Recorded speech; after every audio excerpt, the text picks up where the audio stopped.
Shalom, Bapak, Ibu, dan Saudara yang terkasih. Bagaimana kabarnya hari ini? Kiranya kita semua dalam keadaan yang sehat. Hari ini kita akan bersama-sama bersekutu dengan jemaat GKI Cimahi di rumah masing-masing. Kita akan masuki firman Tuhan dan renungan. Untuk itu, mari kita siapkan hati dan pikiran kita. Kita menaikkan pujian. Hidup ini adalah kesempatan.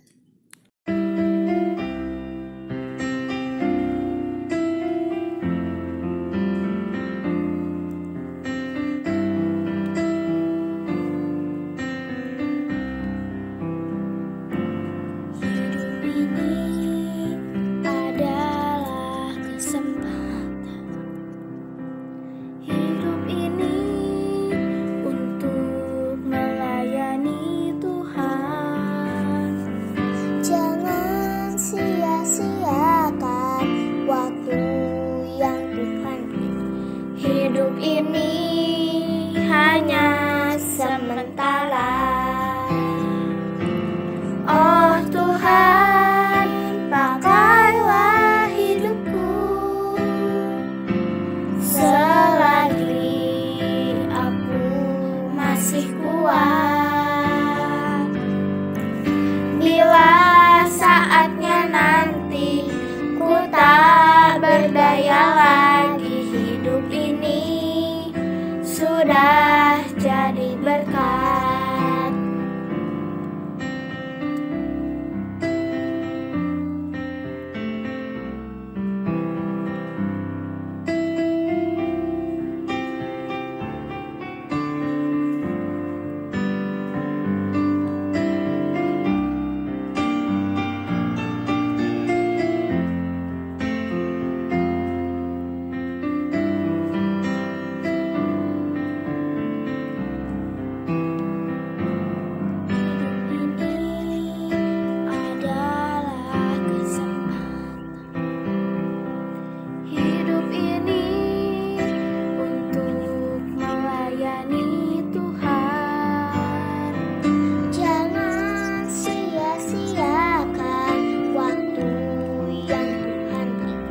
Hidup ini hanya sementara.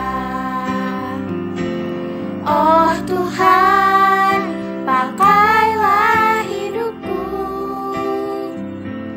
selagi aku masih kuat. Bila saatnya nanti ku tak berdaya lagi, hidup ini sudah jadi berkat. Oh Tuhan, pakailah hidupku selagi aku masih kuat. Bila saatnya nanti ku tak berdaya lagi, hidup ini sudah jadi berkat. Hidup ini sudah jadi berkat. Bila saatnya nanti ku tak berdaya lagi,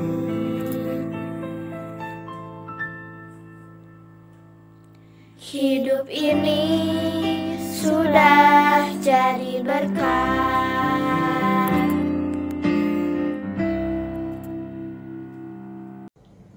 Shalom, Bapak, Ibu, Saudara-saudara, umat yang dikasihi Tuhan. Selamat malam. Saya berharap kita semua dalam keadaan sehat, tetap semangat, bersukacita, karena kasih setia Tuhan tidak pernah berubah dalam hidup kita. Kita bersyukur di tengah situasi pandemi seperti hari-hari ini yang sedang menjadi bagian kita dengan segala dampaknya. Umat Tuhan GKI Cimahi masih diberi kesempatan untuk bersekutu lewat media ini. Kita akan melanjutkan rangkaian persekutuan doa berantai di hari ke-7 ini.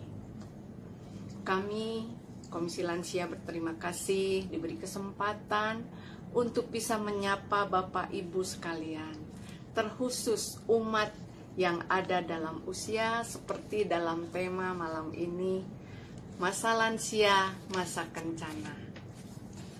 Dunia mengatakan usia lansia adalah usia yang rentan di tengah-tengah pandemi ini. Tetapi firman Tuhan dalam Yesaya pasal 46 ayat 4 mengatakan, kita ini ada dalam gendongan Tuhan. Biarlah ini menjadi penghiburan kita, Bapak Ibu. Dalam pelayanan Komisi Lansia hari-hari ini, kami sungguh merasa prihatin. Meskipun ada di tengah zaman dengan kecanggihan teknologi, namun pelayanan Komisi Lansia cukup mendapat kendala. Karena pelayanan kami terkhusus fokus pada kegiatan-kegiatan untuk perjumpaan dengan umat, yakni untuk bertegur sapa seperti melawat, melayat, dan merawat para lansia. Jadi praktisnya hal-hal ini belum dapat kita lakukan. Bahkan kami cukup mengalami sedikit kendala juga dengan berkomunikasi untuk menyampaikan informasi kepada para lansia yang ada di GKI Cimahi ini. Bapak Ibu, demikianlah kondisi pelayanan Komisi Lansia yang dapat kami sedikit paparkan di sini. Tetapi kami tetap yakin akan cara Tuhan yang setia selalu hadir di tengah-tengah para lansia GKI Cimahi kita. Mari kita akan semakin tekun, bersehati untuk berdoa dalam melewati masa-masa pandemi ini, agar segalanya boleh kembali menjadi baik. Kita akan tetap teguh dalam iman, tetap bersukacita dalam segala keberadaan kita. Dan nama Tuhan akan terus dipermuliakan. Tuhan Yesus memberkati kita semua.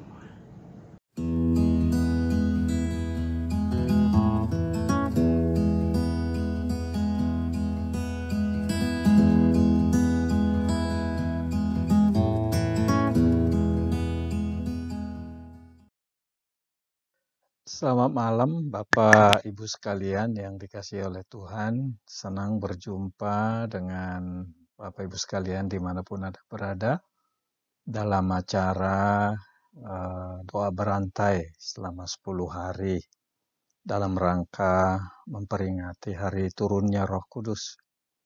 Dan saya diberikan tema oleh panitia membicarakan tentang bagaimana para lansia mengisi waktu mereka supaya mereka tetap hidup dalam berpengharapan dan bersukacita. Karena itu sebelum kita mulai, saya mengajak saudara, Bapak Ibu sekalian untuk berdoa. Bapa di surga, terima kasih untuk kesempatan pada malam hari ini kami boleh membicarakan bagaimana peranan kami sebagai murid-murid-Mu, khususnya warga jemaat GKI Cimahi, untuk boleh mengisi hari-hari kami. Karena Roh Kudus sudah turun ke dunia 2000 tahun yang lalu, sampai sekarang tentu Dia bekerja di hati kami dan di seluruh dunia, menginsafkan orang akan dosa, kebenaran, dan penghakiman, dan menuntun orang di dalam pengenalan akan Tuhan Yesus dan menghadirkan buah-buah rohani, perubahan akhlak, perubahan karakter. Oleh itu, pada malam hari ini kami ingin melihat firman-Mu yang membekali kami di dalam menjalankan tugas panggilan kami sebagai para lansia secara khususnya. Di dalam nama Tuhan Yesus kami sudah berdoa. Amin. Bapak Ibu, saya mengajak kita bersama melihat firman Tuhan di dalam Filipi pasal yang keempat, ayat yang ke-4 sampai dengan ayat yang ke-7. Nanti saya tambahkan ayat yang ke-13. Bersukacitalah senantiasa dalam Tuhan, sekali lagi kukatakan bersukacitalah. Hendaklah kebaikan hatimu diketahui semua orang. Tuhan sudah dekat. Janganlah hendaknya kamu khawatir tentang apapun juga, tetapi nyatakanlah dalam segala hal keinginanmu kepada Allah dalam doa dan permohonan dengan ucapan syukur. Damai sejahtera Allah yang melampaui segala akal akan memelihara hati dan pikiranmu dalam Kristus Yesus. Lalu di dalam ayat 13, segala perkara dapat kutanggung di dalam Dia yang memberikan kekuatan kepadaku. Bapak Ibu Saudara yang dikasihi oleh Tuhan, ketika orang memasuki masa lanjut usia atau dialami oleh mereka yang sudah berusia 60 tahun, 60, 61, 62, 63 dan seterusnya, sampai kepada masa di mana akhirnya Tuhan memanggil mereka.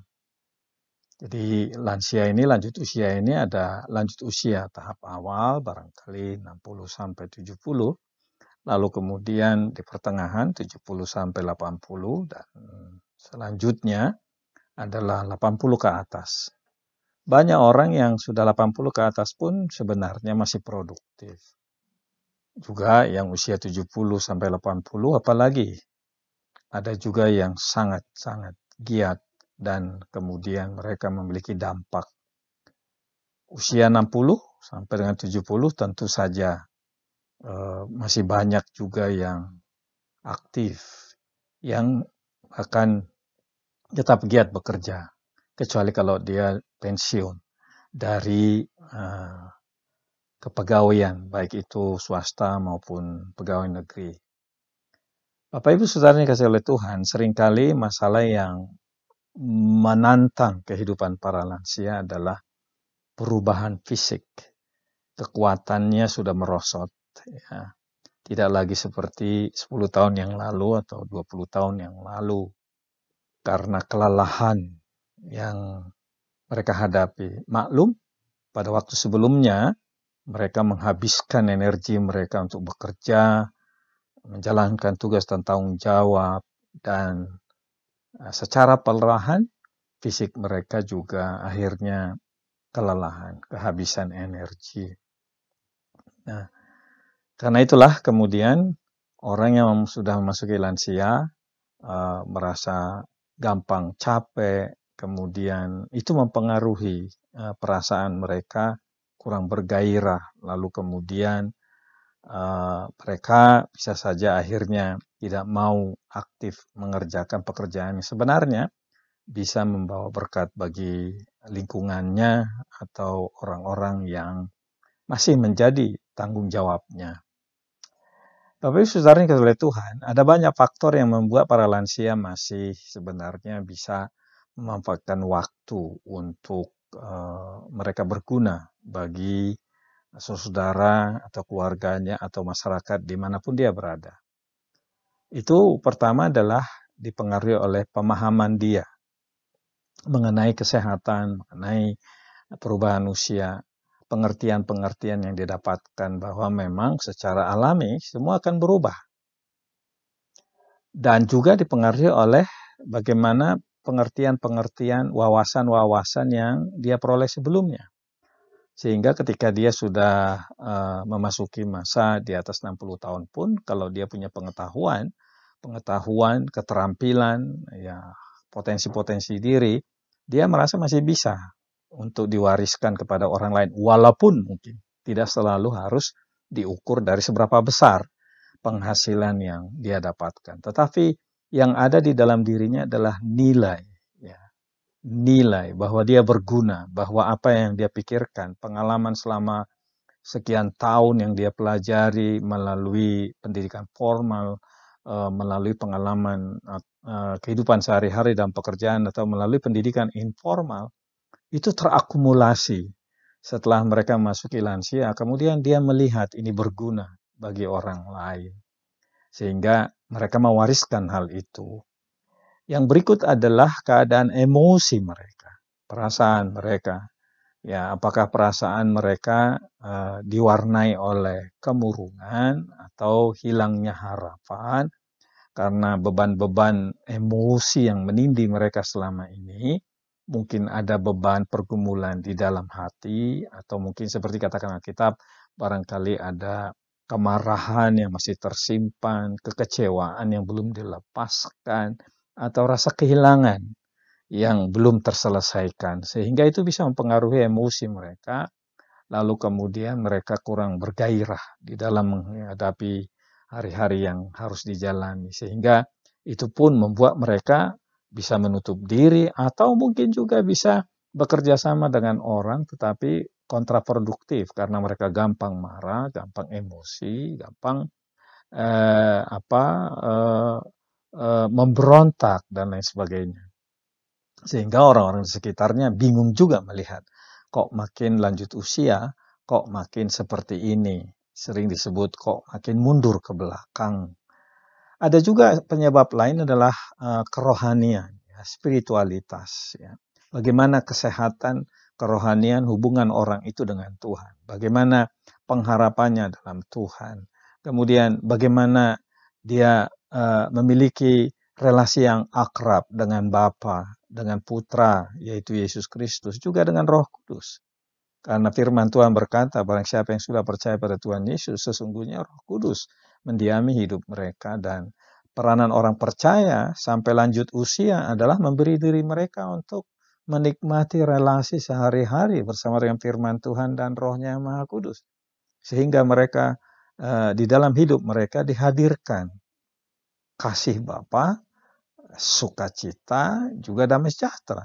Dan kemudian munculnya kemurahan, kebaikan, kesetiaan, dan bahkan sampai pada penguasaan diri mereka. Sehingga mereka bisa lebih bijak tampaknya, lebih arif menggunakan waktu yang ada sebagai kesempatan yang datang dari Tuhan. Jadi ada banyak faktor sebenarnya yang membuat para lansia bisa tetap ceria, bisa tetap tampil kencana, tetapi ada juga orang yang sebaliknya, akhirnya mereka menjadi stagnan.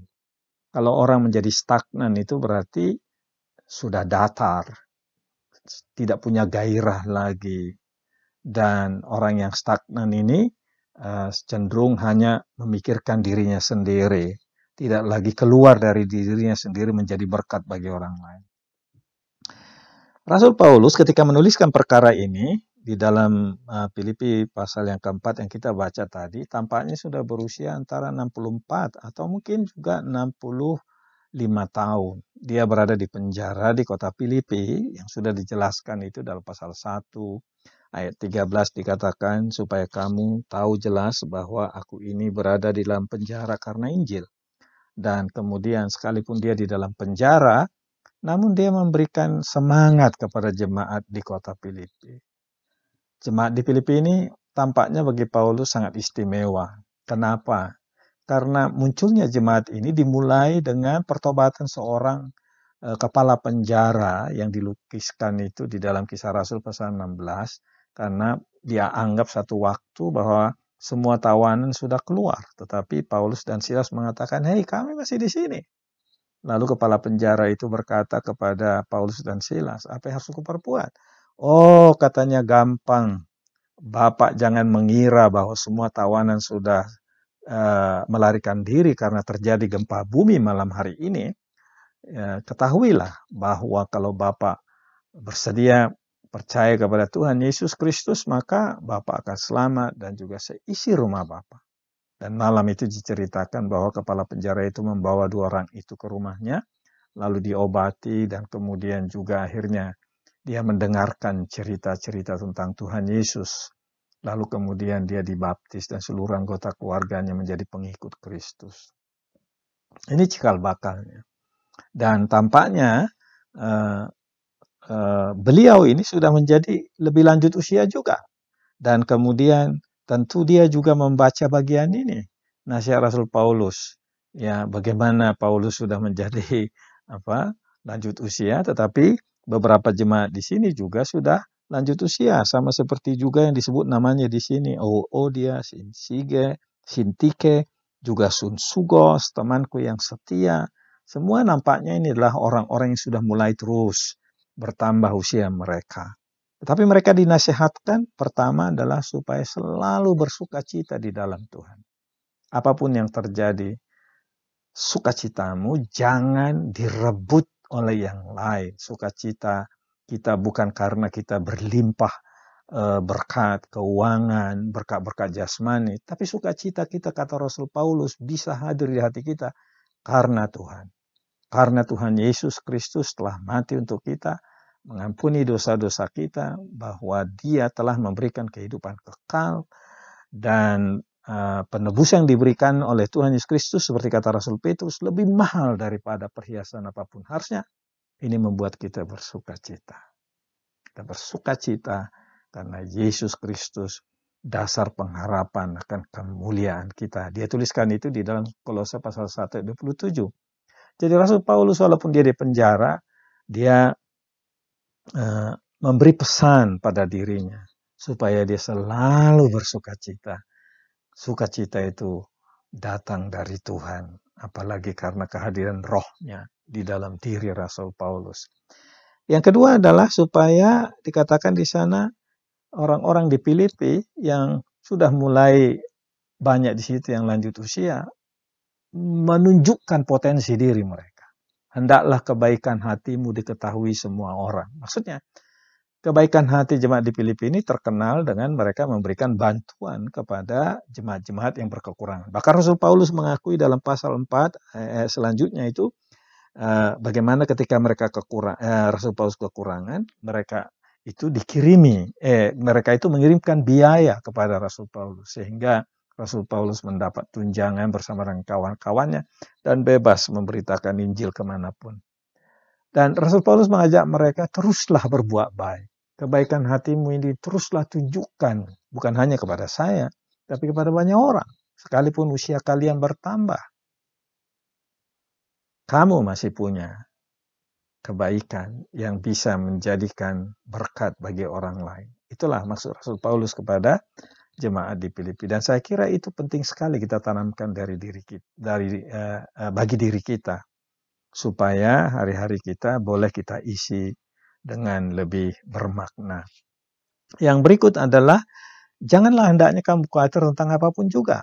Ini sebagaimana saya katakan tadi, seringkali para lansia dilanda oleh kegelisahan, kecemasan berlebihan karena pemrosotan kesehatan, lalu mungkin karena kekurangan finansial, lalu kemudian karena mungkin dia lihat orang-orang yang tadinya dia bina sudah bertumbuh besar, kurang memberi perhatian buat dia, atau mungkin orang-orang seharusnya dia bina lalu kemudian sudah mandiri, tetapi tidak mandiri, malah memoroti dirinya atau membebani dirinya. Akhirnya bisa terjadi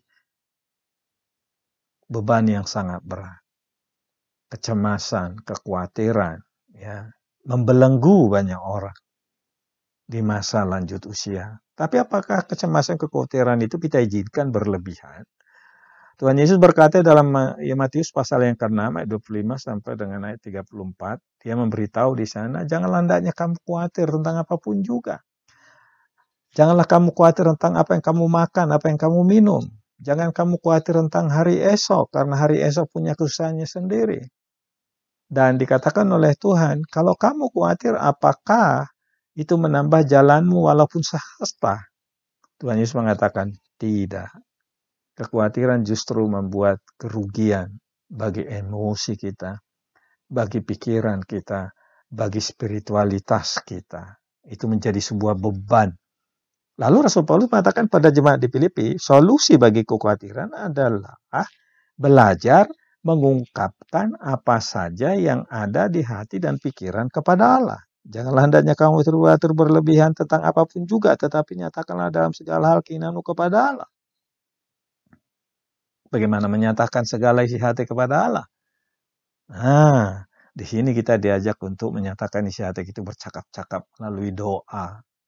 Doa bersama, doa pribadi, ya, kemudian juga dan permohonan dengan ucapan syukur. Di Alkitab ada banyak orang yang ketika punya masalah mereka datang berdoa kepada Tuhan. Musa, coba aja dia memimpin bangsa Israel selama 40 tahun. Seringkali dia menghadapi tantangan, dipersalahkan ketika orang Israel kekurangan makanan, tidak ada air. Musa yang hampir dilempari batu, tapi dia datang kepada Tuhan dan kemudian mencurahkan isi hatinya. Begitu juga dengan Raja Hizkia.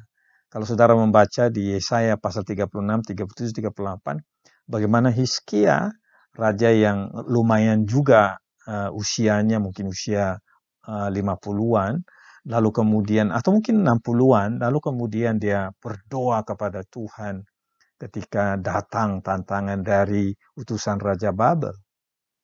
Ya, Sanherib datang mengolok-olok Raja Hizkia supaya umat Israel jangan percaya kepada Allah yang disembahnya oleh Raja Hizkia. Lalu Hizkia berdoa kepada Tuhan. Bahkan dikatakan di satu bagian kitab Yesaya, Hizkia itu membawa surah ancaman dari Sennacherib itu, lalu kemudian membentangkan itu di depannya, lalu dia berlutut di hadapan Tuhan, dan surah ancaman itu dia naikkan kepada Tuhan. Tuhan, inilah surah ancaman, dan lihatlah betapa umatmu diancam, diperolok-olok. Makanya Rasul Paulus berkata, janganlah hendaknya kamu khawatir tentang apapun juga, tapi dalam segala hal keinginanmu nyatakanlah dalam doa dan permohonan. Kembali kepada Hizkia tadi, apakah doanya dijawab? Ya, akhirnya Tuhan berbicara kepada Nabi Yesaya sebagai mentor rohaninya, dan kemudian Tuhan langsung berbicara pada Yesaya memberitahu tidak, Raja Babel tidak akan datang menyerang kamu. Dan kemudian mereka terselamatkan. Jadi, saudara, kita lihat dalam bagian ini bahwa kita yang memasuki usia yang lanjut ini masih ada harapan, masih ada kekuatan. Kekuatan kita adalah seberapa besar, seberapa sedia kita untuk meletakkan hati kita ketika punya masalah datang kepada Tuhan. Nah, disitulah kemenangan kita. Kemenangan kita bukan pada senjata, bukan karena keuangan yang masih banyak, tapi kemenangan kita, kekuatan kita adalah pada penyerahan kita kepada Allah yang Maha Kuasa, Maha Tahu, Maha Mampu. Dan itu pula yang dihendaki Rasul Paulus pada usianya, ya. Pada waktu itu menjelang 65 atau 66 tahun. Dan selanjutnya dikatakan dalam ayat 7, damai sejahtera Allah yang melampaui segala akal akan melihara hati dan pikiranmu dalam Kristus Yesus. Ya, ini penting sekali untuk menikmati sukacita, menikmati damai sejahtera.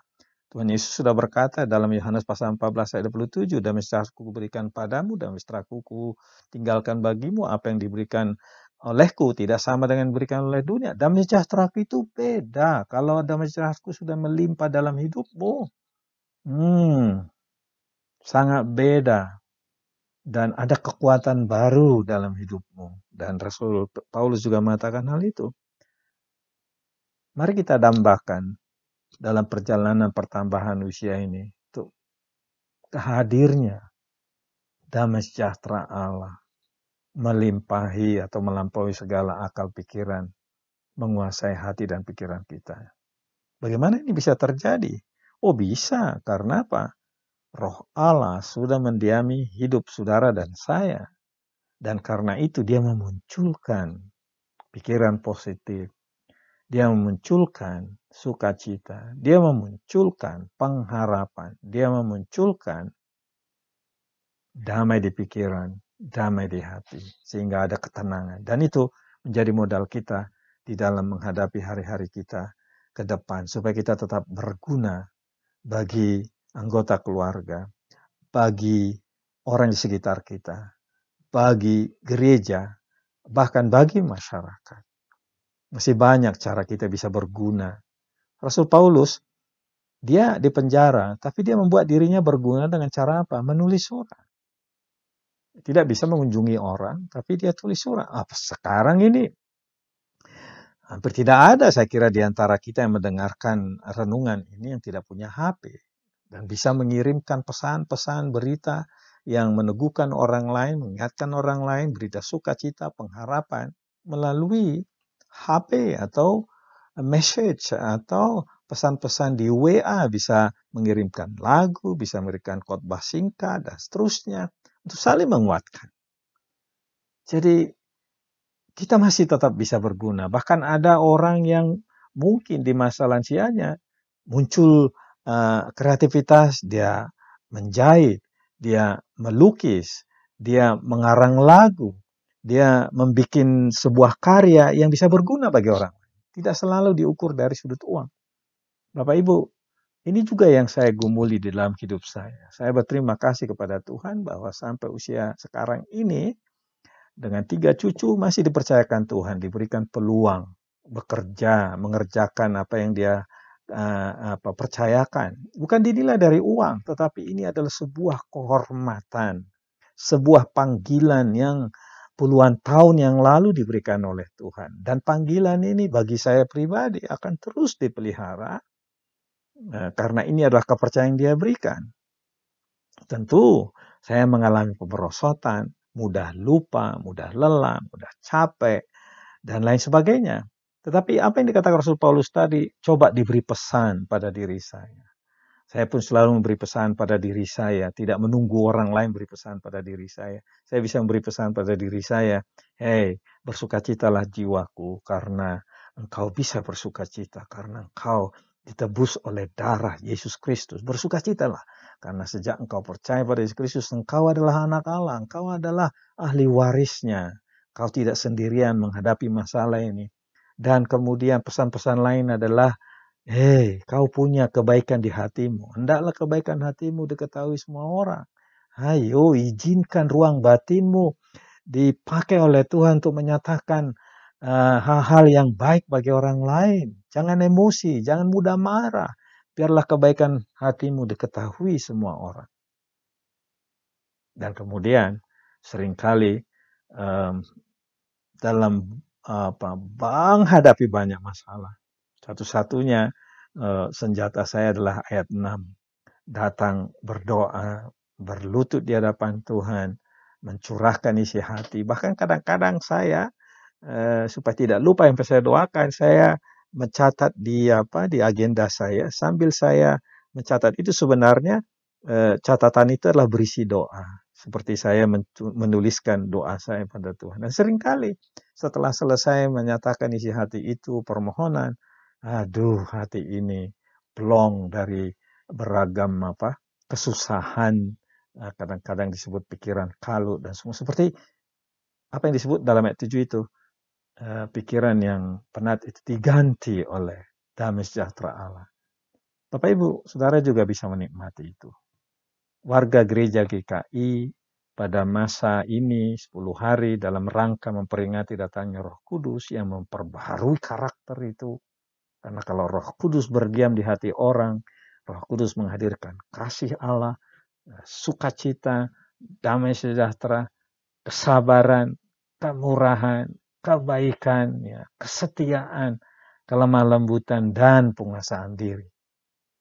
Dan itu yang kita akan peringati nanti hari turunnya Roh Kudus, dan membuat kita bersukacita, bergairah, karena Roh Kudus memberikan semangat baru dalam diri kita, pengharapan baru. Gereja bertumbuh karena pekerjaan Roh Kudus, karena Roh Kudus memimpin orang mengerti firman Allah, lalu kemudian memuliakan nama Tuhan Yesus dan mengagungkan Bapa, pencipta langit dan bumi.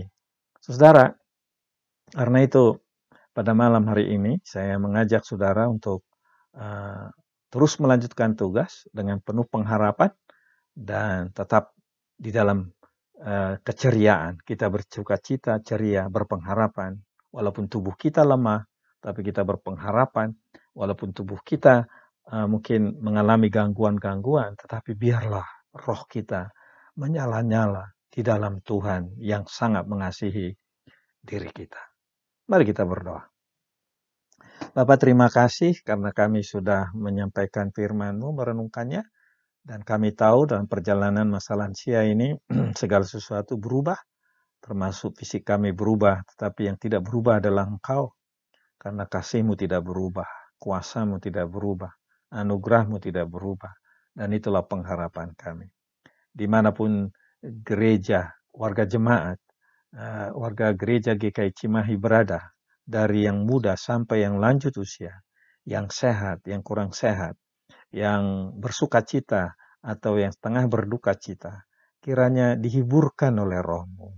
Karena di dalam doa berantai ini selama 10 hari, nanti pada klimaksnya kami bersuka cita karena Roh Kudus hadir ke tengah dunia, melanjutkan pekerjaan Tuhan Yesus Kristus yang adalah jalan, kebenaran, dan hidup, dan yang datangnya kedua kali dinantikan. Kami berdoa supaya Tuhan menolong juga semua warga jemaat-Mu yang terus masih mereka memelihara social distancing, atau mungkin anggota jemaat-Mu yang banyak terbeban atau berbeban karena memikirkan bagaimana nanti ini pekerjaan, finansial, dan anggota keluarga yang lanjut usia, atau macam-macam yang lain. Kami berdoa supaya Tuhan memberikan pertolongan.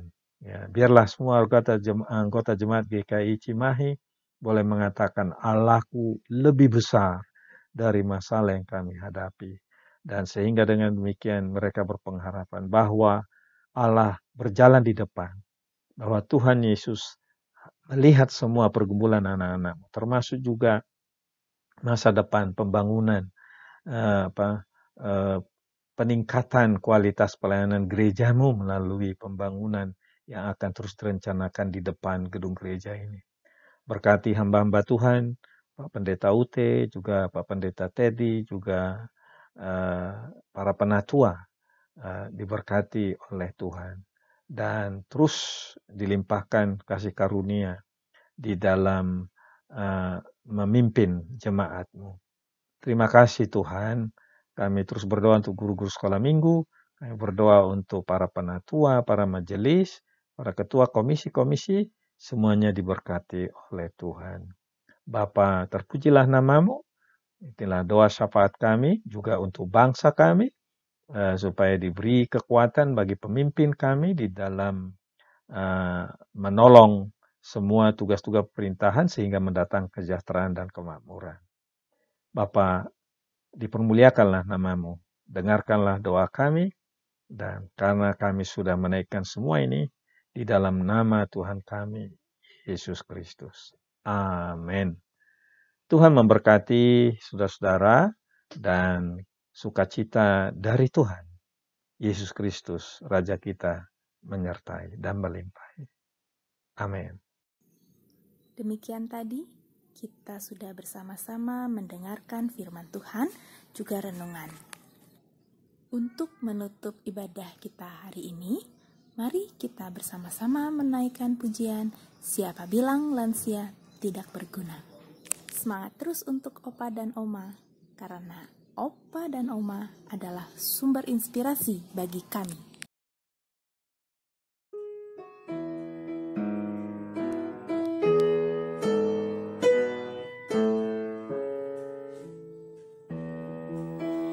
Siapa bilang opa oma tidak berguna?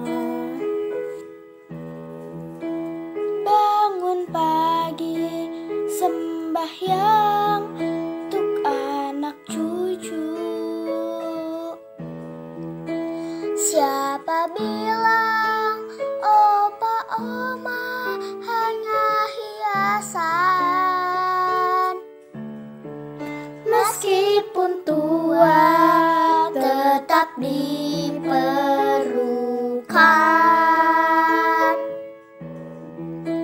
Banting tulang sudah sejak remaja. Meski hujan, meski panas, tidak masalah.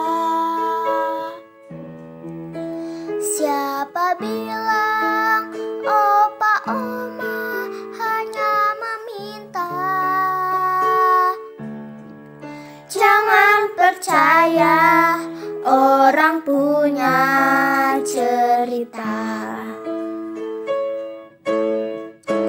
Mengapa harus malu? Mengapa harus loyo? Rambut putih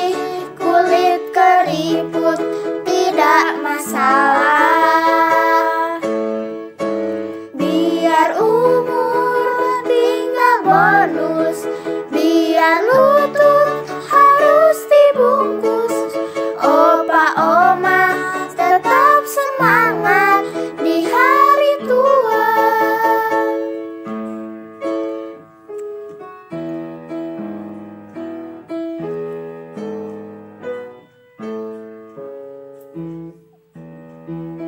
Siapa bilang opa oma tidak berguna?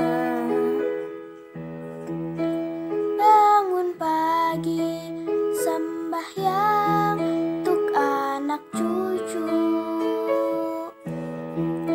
Siapa bilang opa oma hanya hiasan? Meskipun tua tetap diperlukan.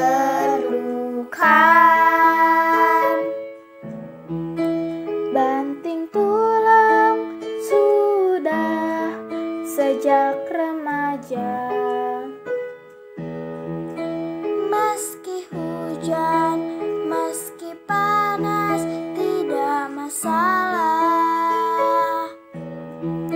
Siapa bilang opa oma hanya meminta? Jangan percaya orang punya cerita. Mengapa harus malu? Mengapa harus loyo? Rambut putih, kulit keriput, tidak masalah. Biar umur